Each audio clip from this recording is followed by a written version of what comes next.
Hi guys, welcome back to my YouTube channel the SAP study. हम पढ़ रहे थे राजस्थान में प्रजामंडल आंदोलन के बारे में, जिसमें हमने कल कोटा प्रजामंडल के बारे में पढ़ा था। आज हम एक नए प्रजामंडल के बारे में पढ़ते हैं जिसका नाम आता है बूंदी प्रजामंडल। तो चलिए शुरू करते हैं बूंदी प्रजामंडल के बारे में।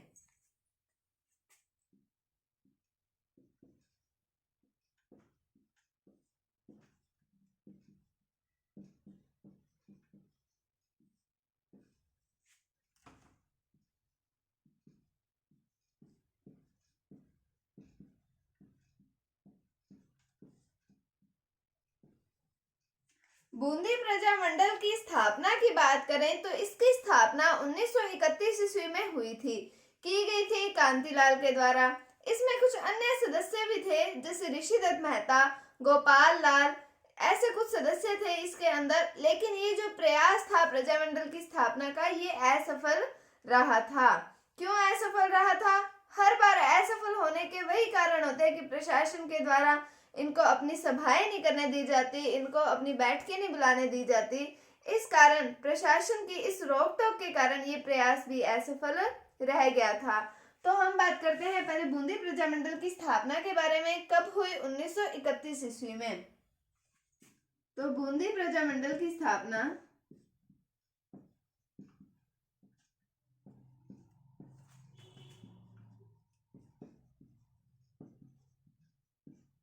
1931 ईस्वी में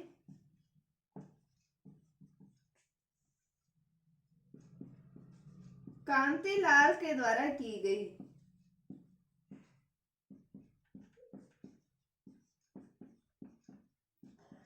और इस प्रजामंडल के अंदर कुछ अन्य सदस्य भी आते हैं जिन्होंने अपना महत्वपूर्ण योगदान दिया था इस प्रजामंडल की स्थापना में। तो उन अन्य सदस्यों की बात करें तो आते हैं ऋषिदत्त मेहता, गोपाल लाल,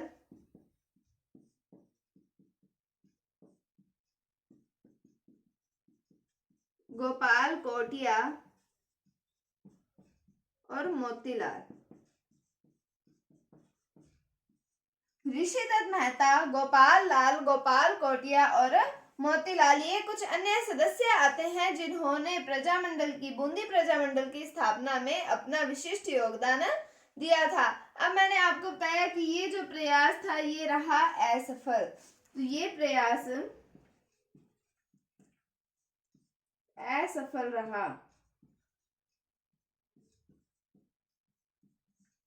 ये प्रयास असफल रहा, इसका कारण भी मैंने आपको बताया। तो सबसे पहले बूंदी प्रजामंडल की स्थापना की बात की। 1931 ईस्वी में इसकी स्थापना हुई। किसके द्वारा की गई? कांतिलाल के द्वारा की गई। फिर हमने इसके अन्य सदस्यों की बात की, जिसमें हमने पढ़ा ऋषिदत्त मेहता के बारे में, गोपाल लाल के बारे में, गोपाल कोटिया और मोतीलाल। ये कुछ अन्य सदस्य थे जिन्होंने इस प्रजामंडल में अपना विशिष्ट योगदान दिया था। फिर हमने बात की कि ये जो प्रयास था ये रहा था असफल। उसके बाद में अब हमने यहाँ पे ऋषिदत्त मेहता की बात की। तो ऋषिदत्त मेहता ने इसमें अपना विशिष्ट योगदान दिया था। अब इन्होंने योगदान दिया, इस कारण इनको यहाँ से निष्कासित कर दिया गया था, बूंदी से निष्कासित कर दिया गया था।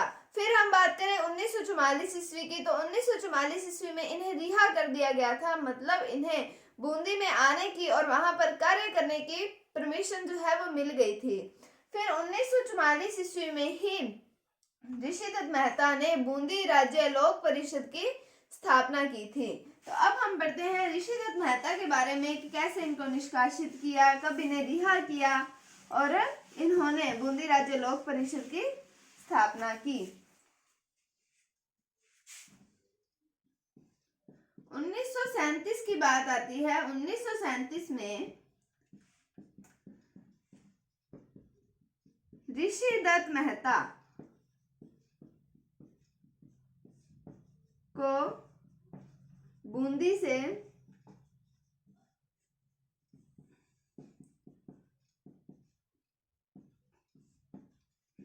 निष्कासित कर दिया गया या निर्वासित कर दिया गया।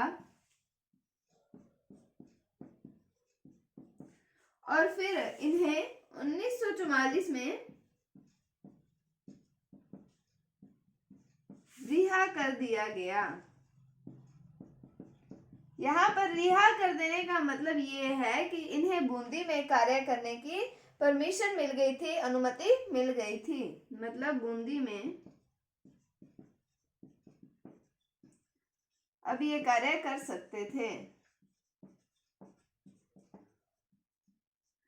फिर इन्होंने 1944 में ही, ऋषि दत्त मेहता ने 1944 में बूंदी राज्य लोक परिषद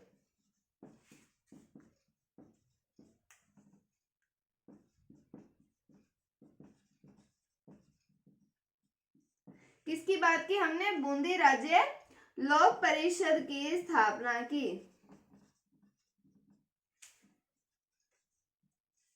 तो ऋषि दत्त मेहता को 1937 में बूंदी से निष्कासित कर दिया गया, 1944 में इन्हें रिहा कर दिया गया और बूंदी में ये कार्य मतलब कर सकते थे और 1944 ईस्वी में ही बूंदी राज्य लोक परिषद की स्थापना की गई थी। अब जो ये बूंदी राज्य लोक परिषद है, इसके सदस्यों ने, या हम कह सकते हैं ये प्रजामंडल के ही सदस्य थे, तो इन्होंने निकाला जुलूस और उस जुलूस पर पुलिस प्रशासन के द्वारा चलाई गई गोलियां। और इस दौरान एक वकील जिनका नाम आता है कल्याणमल शर्मा, उनको वो जो थे उनका देहांत हो गया था, वो शहीद हो गए थे इस जुलूस के दौरान।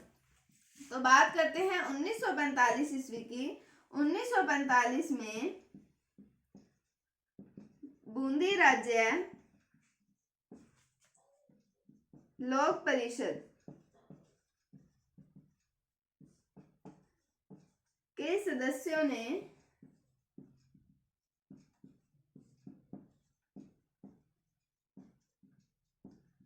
जुलूस निकाला।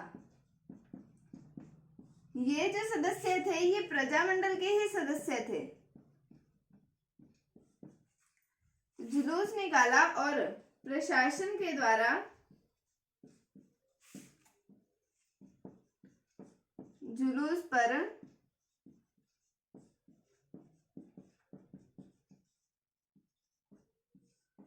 गोलियां चलवाई गई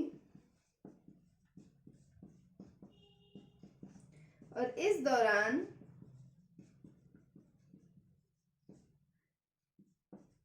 कल्याणमल शर्मा,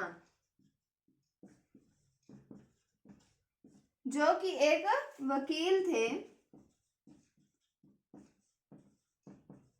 वो शहीद हो गए और यहाँ पर ये प्रजामंडल की समाप्ति हो जाती है। तो 1945 ईस्वी में बूंदी राज्य लोक परिषद के जो सदस्य थे उन्होंने जुलूस निकाला और प्रशासन के द्वारा इस जुलूस पर गोलियां चलवाई गई और इस दौरान वकील कौन से हैं? कल्याणमल शर्मा, इनका नाम हमें याद होना चाहिए। कल्याणमल शर्मा जो थे वो शहीद हो गए थे। तो बूंदी प्रजामंडल में हमने इसकी स्थापना के बारे में पढ़ा। 1931 ईस्वी में इसकी स्थापना हुई थी, कांतिलाल के द्वारा इसकी स्थापना की गई थी। फिर हमने इसके अन्य सदस्यों के बारे में पढ़ा, जिसमें हमने ऋषि दत्त मेहता, गोपाल लाल, गोपाल कोटिया, इनके बारे में पढ़ा था और ये जो प्रयास था ये असफल रहा था। फिर हमने बात की कि 1937 ईस्वी में ऋषि दत्त मेहता जो हैं इन्हें बूंदी से निष्कासित कर दिया गया था। फिर 1944 में रिहा किया और 1944 में इन्होंने बूंदी राज्य लोक परिषद की जो थी वो स्थापना कर दी थी। फिर हमने 1945 की बात की कि बूंदी राज्य लोक परिषद जो है प्रजामंडल के ही सदस्य हैं, उन्होंने जुलूस निकाला और उन जुलूस पर चलाई गई गोलियां किसके द्वारा? पुलिस प्रशासन के द्वारा। और इस दौरान कल्याणमल शर्मा जो वकील हैं वो शहीद हो गए थे। तो ये था बूंदी प्रजामंडल के बारे में। अब मेरे पास एक कमेंट आया था कि हमें समझ तो आ रहा है लेकिन हमें सन याद करने में प्रॉब्लम हो रही है, हम सन कैसे याद करें? तो इसके लिए या तो आप जहाँ पर पढ़ते हैं वहां पर आप एक पेन पेपर से लिख लीजिए इन सन्स को कि कौन कौन से सन के अंदर क्या चीज हुई थी, और जब भी आप पढ़ने बैठे एक बार उसका रिवाइज कर लीजिए, या फिर जिस रजिस्टर में आप नोट्स बना रहे हैं उसमें आप लास्ट के कुछ पन्नों पर सिर्फ सन लिख लीजिए कि जहां पर आप नोट्स बना रहे हैं लास्ट के पन्नों में आप सन लिख लीजिए कि इस सन में क्या हुआ था, इस सन में क्या हुआ था, और पढ़ते समय आप उन सन को जो है उनको देख लीजिए। तो आपको ये आप जैसे जैसे रिवाइज करेंगे तो आपको याद होता रहेगा। साथ के साथ आप जो मेरी वीडियोस हैं उनको भी रिवाइज करते रहिए, क्योंकि सुनने से भी इफेक्ट पड़ता है, याद बहुत जल्दी होता है। इसलिए उम्मीद है आपको ये टॉपिक समझ आया होगा। आप ये तरीके को ट्राई कीजिए और फिर मुझे बताना कि आपको सन याद हुए या नहीं। अगर आपको वीडियो थोड़ी सी भी अच्छी लगी है तो इसे लाइक कीजिए, शेयर कीजिए और चैनल पर नए हैं तो इसे सब्सक्राइब जरूर कीजिए। Thank you, thanks for watching, bye bye.